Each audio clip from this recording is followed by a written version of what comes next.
We've had the Inspector General of Police acting, saying that they've recovered tear gas canisters, Motorola chargers. This time we've caught them.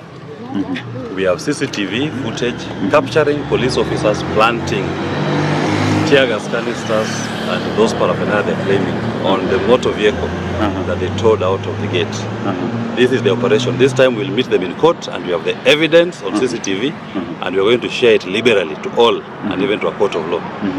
There is no offense which Mr. Wanjigi'S has committed that warrants the kind of police response that comes to blockade his home. If Mr. Wanjigi'S is a Kenyan as he is, then he has a right to demonstrate, and he has a right to support anybody demonstrating, and he has even indicated he is even willing to donate blood for those who need blood if they've been injured by the rogue police officers. That cannot be a basis for anybody to raid Mr. Wanjigi'S residence. We do believe this is just part of political intimidation. Mr. Wanjigi'S is not scared. They can do what they want. We do not think that the law allows this kind of conduct, and we'll meet in a court of law. When they say Mr. Wanjigi'S should run to the nearest police station, why can they say he should run himself to court? They have already planted items in that motor vehicle, and we've captured it on CCTV. It is there. People who are with police officers planting items on that motor vehicle. That does not belong to Mr. Wanjigi'S. Those things don't belong to Mr. Wanjigi'S. Those are plants. They have always been doing this from before. Every time a government is failing and is losing favor with the people of Kenya, they have discovered that number 44 residence is an easier place to come to seek solace. They will not get it here this time. Let them go and look elsewhere. The problems of the people of Kenya is not Mr. Wanjigi'S. The problems of the people of Kenya is William Ruto and his failed economic policies. He should take charge of his failures and address the complaints of the people of Kenya. He is not supposed to abuse the police, abuse the rule of law to further a political vendetta. This political intimidation and harassment of Mr. Wanjigi'S will not hold, and he is not intimidated. He is ready to face anybody who is accusing him of anything in any court of law, not in a police station. Why in a police station? When the police are the ones who are planting things on the motor vehicles that were found at his gate. That has nothing to do with him. And we call upon the acting Inspector General of Police to investigate his own officers first. There is a laid down process. If you want to search, you get a court order, you go and search whatever you want to search, and you take an inventory of what you found, and this person whose residence you are searching or his representative will come and verify that the items which are collected are indeed recovered from that scene. In this particular instance, they come here, they plant whatever they are planting, tear gas canisters, Motorola, walkie-talkies, then they claim that they belong to Mr. Wanjigi'S. They belong to the police. The police must take responsibility. And Inspector General of Police, please investigate your officers. You may not have been here on the ground. We were here. And we have CCTV which we will provide to you to show you the individual officers who planted these things. And we believe for once you are going to take action against rogue officers who are abusing the process of the law. Thank you very much. And maybe perhaps to speak about what yesterday actually was going around, that Jimi Wanjigi'S was number one, has been sponsoring the mandamanos for Gen Z, and number two, about the printing of the t-shirts that were supposed to be used on Nane. What can you talk about? I mean, anybody can sponsor any Kenyan, support any Kenyan. There is nothing wrong if you support a Kenyan in his cause. Even many Kenyans contributed money, over 30 million shillings, to assist those who've been injured by the rogue police officers. That has been done, and in fact, even when the initial arrests were made, Mr. Wanjigi'S made his contribution publicly, and he said, I'm donating to the Defenders Coalition to help them to pay for cash bail for those who've been illegally detained. So his participation in the protest and support to the protest has never been secret. In fact, he has even offered to donate blood to those who are injured. And when he went to this hospital, he was told that he's above 50 years of age and he's not therefore qualified to donate his blood to help those who deserve it. But every Kenyan who stands with the people of Kenya and the true interest of this nation has shown willingness and is legally allowed to support in whatever way they can. It can be through voice, he has voiced it. It can be through donating money. He has donated to Defenders Coalition to help those who have been bailed, and he made it public. It can be through blood donation, and he has offered himself to donate his blood for those who deserve it. He was told he's over the age of 50, doesn't qualify to donate blood. So there's nothing they should be looking for. There's nothing that Mr. Wanjigi is hiding in respect to his support to these demonstrations. Of course, he has said that the administration that we have right now, William Ruto, is failed. That's in the public record. You don't need to bring policemen to barricade his home to tell you that which he has already said publicly, and there's enough public records in relation to that.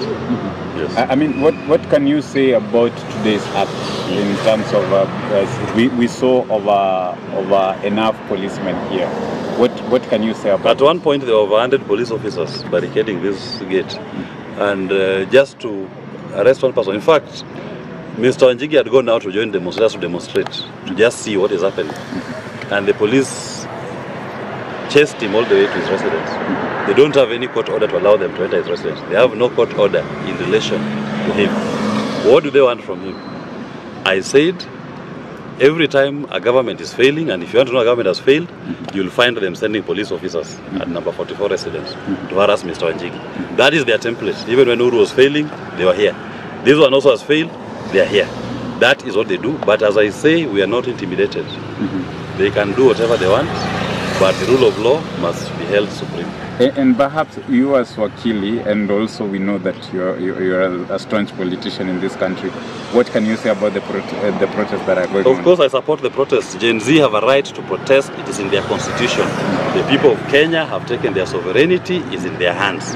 And Article 1 of the Constitution allows the people to exercise their sovereignty directly.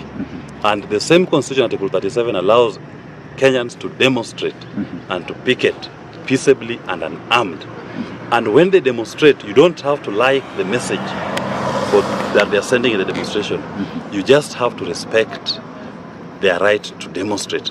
If today, I'll give you an example, if some Kenyans decided that they love William Ruto and they go and demonstrate out of the State House, you'll see him celebrating them. You'll see him allowing them access.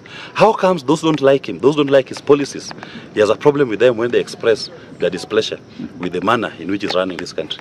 That right must be respected by everybody, including the state and its actors. And maybe for the record to say, because you said that you've been supporting and you're supporting what the Gen Zs are doing. Do you think, or rather, you as an individual, have you tried to join them to support? I've gone to demonstrations. I've gone to police stations. I've appeared in court for those who've been illegally detained, because I recognize the right of every Kenyan to demonstrate. Even if tomorrow somebody was demonstrating in support of William Ruto, I will support his right to demonstrate. I may not like the message, but I will support his right to say that message which I don't like. In equal measure, anybody who will go out to demonstrate to oppose William Ruto and his policies, I will respect their rights and I will defend them. I have defended them, and I voice similar concerns that they have a right to demonstrate and they should be allowed to demonstrate peaceably and unarmed. The work of the police is to provide security to those people. Maybe the last question, what do you think we are lacking as a nation? Because we are seeing police brutality, we are seeing media being attacked by the police. I mean, what are we lacking in terms of what we lack is constitutionalism. The political administration of William Ruto does not believe in constitutionalism. They do not want to live by the constitutional dictates.